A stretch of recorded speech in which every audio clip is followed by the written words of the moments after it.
kutoa maelekezo, kuleta ujumbe.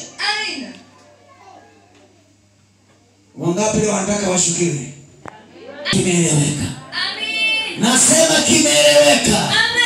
Nasema lazima kieleweke. Haleluya. Roho Bwana aliposhukia, Roho Mungu aliposhukia, karama zikaanza kufanya kazi. Huduma ikaanza kufanya kazi. Haleluya kanisa. Na leo natamani sana mama, natamani sana kwako baba, hiyo karama kuanzia leo ianze kutenda kazi. Hata kama usemi amina, hiyo karama uliyokuwa nayo juu ya kumfanyia kazi Jesus, kuanzia leo ianze kuchipua. Kuanzia leo ianze kuchipua. Kama Ilala inaamka leo, kama Isinyale inachipua. Pigie makofi baba mzee wa Yesu.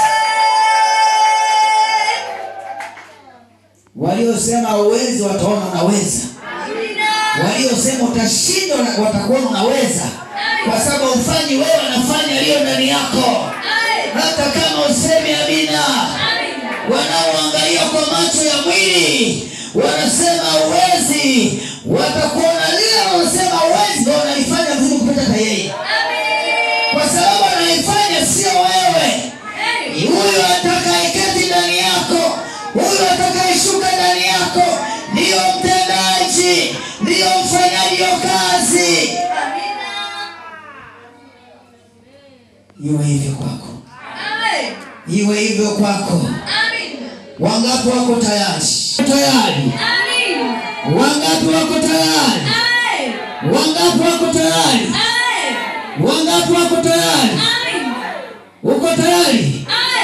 Hebu simama, simama. Simama. Inua mikono yako juu. Funga macho yako. Mzee wa Yesu, sehemu ya roho iliyo juu ya mzee wa Yesu,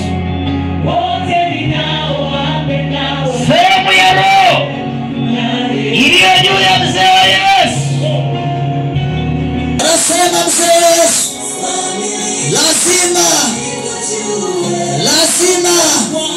na wewe akuombee upate nguvu ya kushinda adui. Uwe na roho aliyewekwa ndani yake mzee wa Yesu na Jesus.